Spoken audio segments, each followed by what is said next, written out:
Sir 16 ವರ್ಷದ ಕೆಳಗಡೆ ಸ್ಕೂಲ್ಗಳಲ್ಲಿ mobile ban ಮಾಡಬೇಕು ಅಂತ ಸರ್ಕಾರ ಚರ್ಚೆ ಮಾಡ್ತಾ ಇದೆ ಸರ್. ಟಾಸ್ಕ್ ಫೋರ್ಸ್ ಯಾವಾಗ ಅನೌನ್ಸ್ ಮಾಡ್ತೀರಾ? ಚರ್ಚೆ ನಡೀತಾ ಇದೆ. When are you planning to announce a committee for it, sir, to discuss this? We are there. See, lot of ಬೇರೆ ಕಂಟ್ರೀಸ್ ಎಲ್ಲ ಇದಾಗ್ತಾ ಇದೆ. I can't disclose that what type of internal issues ಮಕ್ಕಳು ಆಗ್ತಾ ಇದೆ. ಭಾಳ ಪೇರೆಂಟ್ಸ್ ಇಂದ ಎಲ್ಲ ಒತ್ತಡ ಇದೆ. ನಮ್ಮ ಸ್ಕೂಲ್ಗಳಲ್ಲೂ ಕೂಡ ನಾವು ಇದನ್ನ ಬ್ಯಾನ್ ಮಾಡಿದ್ದೀವಿ. ಪೇರೆಂಟ್ಸ್ ಎಲ್ಲ ಭಾಳ ಒತ್ತಡ ಇದೆ ಈ ವಿಚಾರಕ್ಕೆ. ಮಕ್ಕಳದ್ದು ಬಿಡಿ. ಸೊ ಅದಕ್ಕೆ ಇಂಟರ್ನ್ಯಾಷನಲ್ ಕಮ್ಯುನಿಟಿ ಲೆವೆಲ್ ಕೂಡ ಭಾಳ ದೊಡ್ಡ ಡಿಸ್ಕಷನ್ ಆಗ್ತಾ ಇದೆ. ಸೊ ಇದ್ರ ಬಗ್ಗೆ ಚರ್ಚೆ ಇದೆ.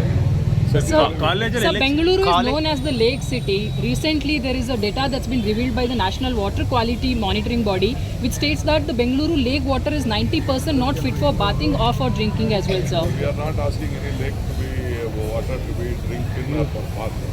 It is only there for the water has to go down for the underground water. We are not using in Bengaluru any lake for drinking water. Even at the Tippundalli water, we are just cleaning it.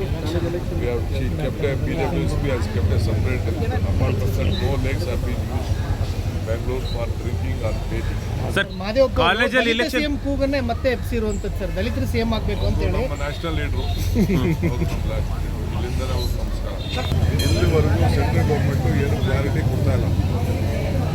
Priyanka Kharge ಅವರು ಮಾತಾಡೋಕ್ಕೆ ನಾವೇನು ಭಾಷಣ ಮಾಡಬೇಕು, ಏನು ವಿಚಾರ ತಿಳಿಸ್ಬೇಕು ಅಂತ central government ಇಲ್ಲಿವರೆಗೂ ಯಾವ ಗೈಡ್ಲೈನ್ಸು ಕೊಟ್ಟಿಲ್ಲ, ಯಾವುದೂ ಮಾಡಿಲ್ಲ.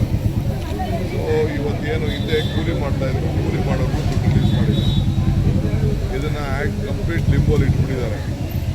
ಸೊ ಈ ರೀತಿ ಒಂದು ದೊಡ್ಡ ದೌರ್ಜನ್ಯ ಈ ಬಡವ್ರ ಮೇಲೆ, ಯಾರು ಕೂಲಿ ಮಾಡ್ತಾಯಿದ್ರು ಅವ್ರ ಮೇಲೆ ಇವತ್ತು ದೌರ್ಜನ್ಯ ನಡೀತಾ ಇದೆ. ಇದ್ರ ವಿರುದ್ಧ ಇವತ್ತು ಹೋರಾಟ ಮಾಡ್ತಾ ಇದ್ದೀವಿ. ಇವತ್ತು ಚಿಕ್ಕಬಳ್ಳಾಪುರದಲ್ಲಿ ಒಂದು ದೊಡ್ಡ ಬೃಹತ್ ಕಾರ್ಯಕ್ರಮ ಇದ್ದೀವಿ. ನಾನು ಚೀಫ್ ಮಿನಿಸ್ಟರ್ ಹೋಗ್ತಾ ಇದ್ದೀವಿ.